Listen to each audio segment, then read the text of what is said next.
Fear takes over my mind. So I run, staying up at night. Breathe in the air, focus on the light. My third eye takes sight. In 1984, I entered the Matrix. Someone gave my parents a certificate, and it bound me to this character Mike here on Earth. So here I am, a blank slate, unaware of my purpose just like everyone else. Throughout my life, I've always felt like a piece of me was missing, almost like I was running away from something. It's been buried beneath the noise, the distractions, and the programming of a world that wants to define me. And for most of my life, I was lost in it, seeing things left and right, but not centered, ignoring who I truly am, while in turn, playing this character the world expected me to be. But why did it take me so long to see this? Maybe it goes back to the first 7 years of my life. What was life like back then? And how does it affect me now? It's gonna take time to process, but the real challenge? Can I face my fears, focus, and stay disciplined enough to become who I was always meant to be?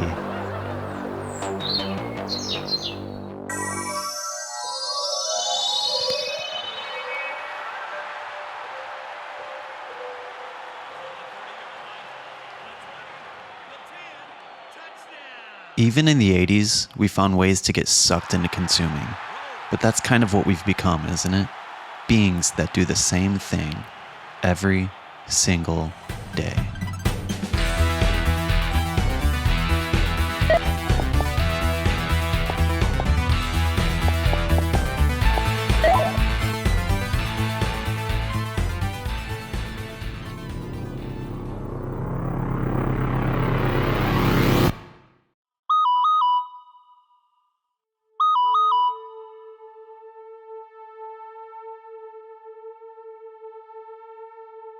The world is a much different place than it was 40 years ago. Back then, we had no idea how fast things would change. Today, we're so attached to our phones that we forget. Life moves pretty fast, if you don't stop and look around once in a while. You might miss it. And that is just as true today as it was in the 80s. If we're not careful about how much we consume, it becomes harder to access our source energy. It's what helps us reflect and understand the nature of our existence, to learn from our parents' mistakes, forgive them of the programming they passed down to us, and maybe even break free from it. After all, the goal is to find happiness, to live in truth, authenticity.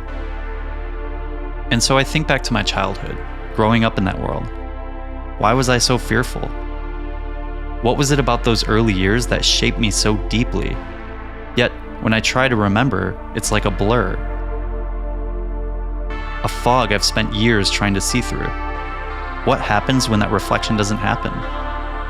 Well, my dad might be my example. He never took the time he needed to stop and understand his own trauma, his generational karma. I don't think he knew how. He'd go to work, get home mostly in a bad mood, watch TV, and then eat junk food. For him, it was easier to bury it beneath work, routines, and distractions. I mean, he grew up in a world that didn't encourage men to explore their emotions and face their pain. And because of that, so much of what he carried was handed down to me and my family, unknowingly. His fears, his struggles, his anger, they became part of my foundation, shaping how I saw myself and the world around me. As a child, I didn't know what to do with those unspoken emotions. I didn't realize it then, but I think my fear of speaking hindered my growth. It kept me from fully understanding who I was. Instead of exploring my identity, I shrank into myself, afraid of being seen or heard, afraid of saying the wrong thing, or else I'd get yelled at, telling a lie to avoid danger, afraid of living up to expectations that weren't even mine to carry. That fear created a kind of distance, a separation from others, but also from myself. And the longer I stayed silent, the harder it became to untangle where his pain ended and mine began.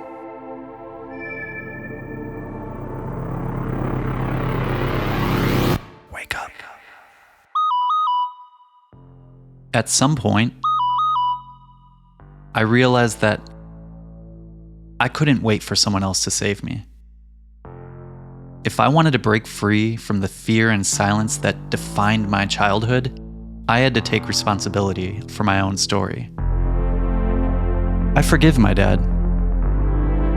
I've come to realize that every person was an innocent child once, and my dad was no different. So when I picture him as a kid, wide-eyed and full of wonder, I can't help but feel empathy. That shift in perspective changed everything for me. It softened the anger I had and replaced it with understanding, self-growth. I started to see his struggles as a reflection of his humanity, not a personal attack on me. I began to forgive him, not to excuse his actions, but to free myself from the resentment that weighed me down for so long. I forgive him for not seeing his own light. He didn't always take his frustrations out on his family. In fact, deep down, his heart was loving and generous. I saw it in the small ways that he cared, by sharing his wisdom, even if it wasn't perfect. One thing my dad believed, something he ingrained in me, was to be a leader and not a follower. He despised bullies and often talked about standing up for those who couldn't defend themselves. Although a contradiction, I do understand that he wanted to be better. The weight of his own trauma made it harder for him to fully escape. He couldn't tame his temper, so he took his pain out on me, because that's what his dad did to him. As humans, we get stuck into patterns, routines, and bad habits. We forget that we have the power to rewrite our own story. When I think about heroes, I always envision someone coming to the rescue from the shadows. But what I've come to realize is that the hero is buried beneath the shadows inside of me, awaiting my arrival, hidden beneath layers of doubt, fear, and pain. And it's not about being fearless. It's about learning to move forward despite the fear, seeing beauty in the flaws, even as you strive to grow beyond them. Because courage isn't just speaking up in conversations, even when your voice trembles. It's allowing yourself to feel emotions that's been buried for years, like anger, sadness, even joy. I understand that the silence I carried wasn't just mine. It was part of a pattern, a cycle that had played out in my family for generations. But cycles can be broken. When I close my eyes and imagine myself, I think of a kind, happy, free-spirited person. And the more I believe this, synchronicities in life start to occur. Because as this person becomes clearer, it gives the universe time to align our paths, not based on anyone else's expectations, but on my own desires. As I grow, I found something deeper than anger, deeper than pain. I found the kind of peace my dad was searching for all along.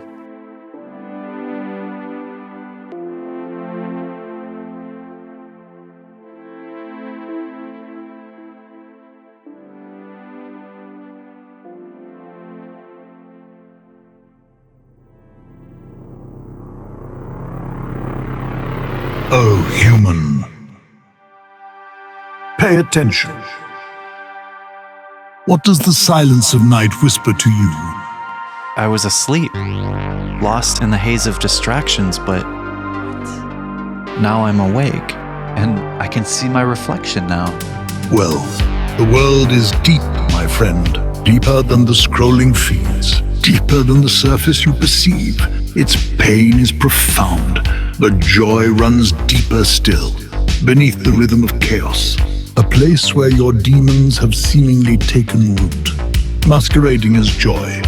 But listen to your breath, feel your beating heart, and you'll hear that pain cries out. End it. But joy whispers. Stay.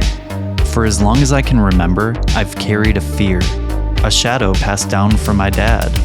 But beneath the pain and distractions, my purpose became clear. What makes me happy was always there, waiting.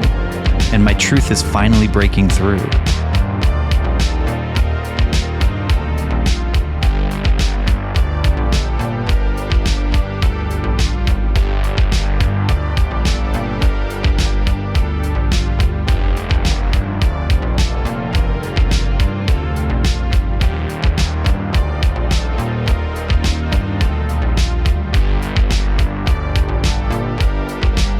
Listen to me, human. Heroes, they're not perfect, but they're willing to try. In the past, I've always tried to find the answers externally, just like my dad, finding comfort in bad habits. But what I'm finally understanding is that all the answers I've been searching for are found within. Yes, awakening your mind will align you with your soul. It's not about resisting distractions, but using it on your own terms. In a world that's watching, don't lose sight of who you are. Share the things that truly matter.